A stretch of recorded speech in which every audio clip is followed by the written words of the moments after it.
ձեր ծոցում ապրած, ձեզ մարշրուտկով, երևի 50 դրամով պտտացրած վաչոն, ասում է, որ իր հերը միլիոնատեր ա եղել Արցախում, դոլարային միլիոնատեր։ Դուք Սերժին ասեցիք, Սերժիկ, հիշում եք են մեր Շուշաբանդ քառակուսի ակնոցներն ու շախմատի հետ։ Գնացեք Բարսեղի բանկի դեմը կանգնեք ու ասեք Բարսեղ, ես ոնց եղավ։ Դու էլ էր մեզնից մեկը։ Ոչ շորուներ, ոչ կոշիկ, վիզը ծուռ, ոնց որ Ռոբերտը, ոնց որ Սերժը, տենց խեղճ ու կրակ եկել էիք Հայաստան։ Ոնց եղավ, որ դուք դառաք միլիոնատեր, մենք այսօր 40,000 դրամի խնդիր ունենք։ Բակոյի ունեցվածքը օպերայի հրապարակում է,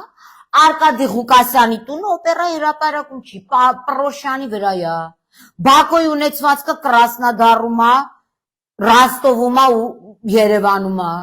Արայքի ունեցվածքը Երազ թաղամասում է, օպերայի հրապարակ ինչ կա որ